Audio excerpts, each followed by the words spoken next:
E o que você enxerga? Eu vi muita gente falando que ele pode tentar retestar essa média de 50 e voltar a cair. Você vê que pode ser isso também?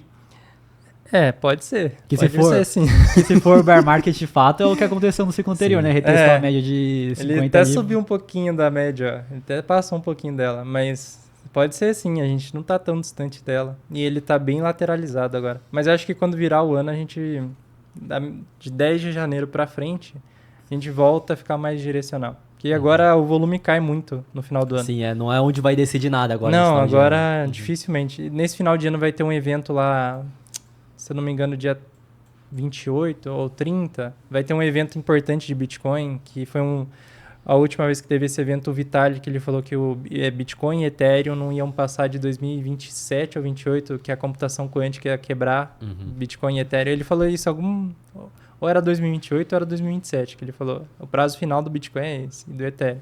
Aí talvez nessa conferência aí eles venham falando, não, agora a gente tem uma solução para o Bitcoin não quebrar com a computação quântica. Aí a gente pode ter mais um rally de alta, entendeu? Essa computação quântica antes tinha morrido um pouco, mas nos últimos 2 anos ganhou muita força. Sim. Para poder quebrar o Bitcoin, quebrar o protocolo de blockchain.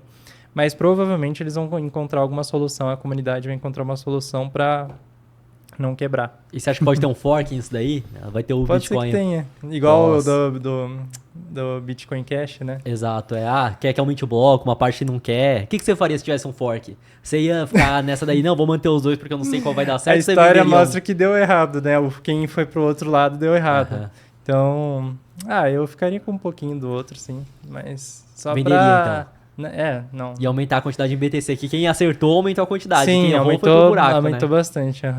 Mas eu não trocaria 100% por um e nem por outro, não. E você vê que a computação quântica é de fato uma ameaça para o Bitcoin ou é um alarde maior do que deveria? Não, acho que nos últimos meses eu dei uma estudada melhor sobre isso e acho que realmente pode ser uma ameaça. Só que é aquilo lá, se ameaçar o Bitcoin, que tem a blockchain, ameaça os bancos, ameaça um monte de coisa que é utilizado no sistema tradicional hoje. Então, realmente pode ser uma ameaça, porque nos últimos 2 anos, eles receberam muito investimento e capital, então eles realmente estão desenvolvendo um computador. Antes era uma coisa imaginária, agora eles realmente estão conseguindo desenvolver um computador quântico, algumas empresas. Até o Google está dentro disso. Mas qual que você acha que seria a maior ameaça? Seria nas carteiras antigas, que acaba tendo uma vulnerabilidade maior? Seria nos mineradores, que teria somente um computador quântico minerando tudo? O que você vê que é a maior vulnerabilidade da computação quântica em toda a área do Bitcoin que ele poderia afetar? Acho que primeiro seriam as senhas, né? A primeira parte seriam essas, senhas. Provavelmente o minerador vai conseguir fazer uma migração. Alguns vão quebrar nesse meio tempo, igual acontece no ciclo.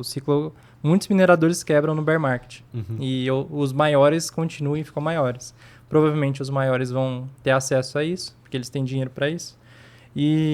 Mas as carteiras antigas, teoricamente, elas são super fáceis de hackear. Só que até hoje a gente não conseguiu hackear com o computador normal. Então, esse seria o prêmio hoje, né? Da computação quântica. Tem a carteira do Satoshi, que é uma das maiores do mercado, que está há muito tempo sem mexer. Deve ser uma senha simples, porque na época não valia nada. Que as do Satoshi, cada bloco que ele minerava era uma nova carteira, né? Se eu não me engano. Aí são 10 mil carteiras, alguma coisa assim. Então, mesmo se tivesse computador quântico, demoraria muito tempo, dependendo de quanto tempo ele precisa para hackear cada uma para ter todas, né? Mas acredito que a maior questão é essa mesmo. E cada carteira são 50 bitcoins, né? Não tá nada mal, né? Cada hackeada que o cara dá lá é 50 bitcoins que ele consegue. Fora que não tem só as do Satoshi, né? Então tem carteiras ainda com mais bitcoins que ainda tem o código antigo, né?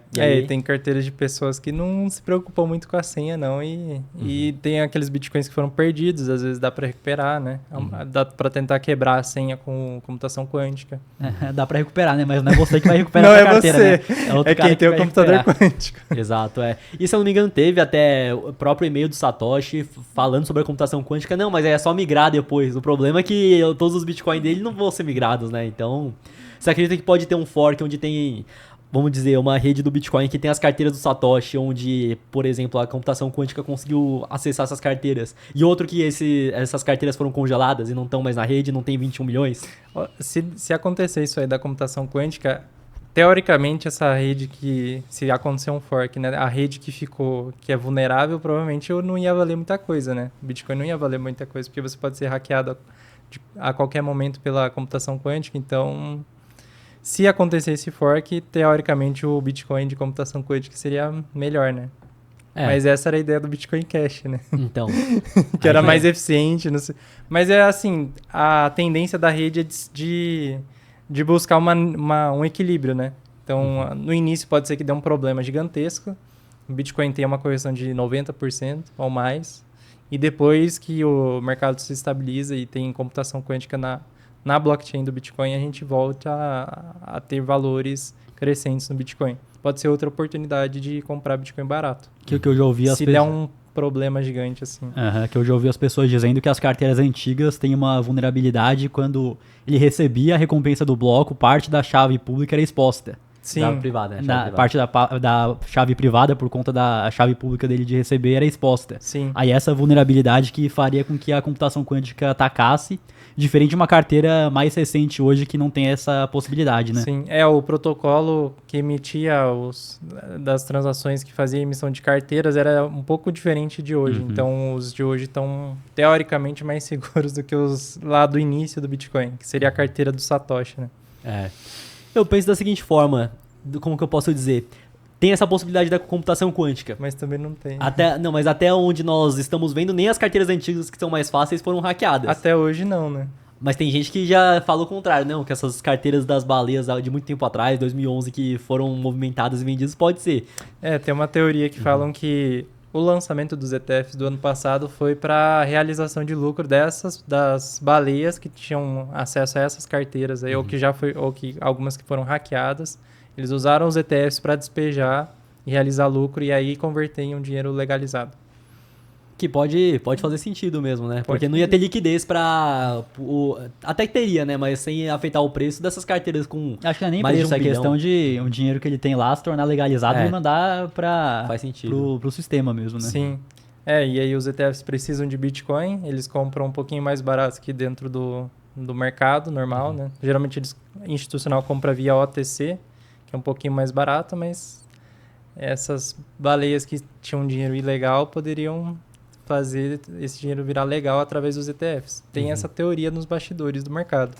Se é verdade ou não sei, mas faz sentido.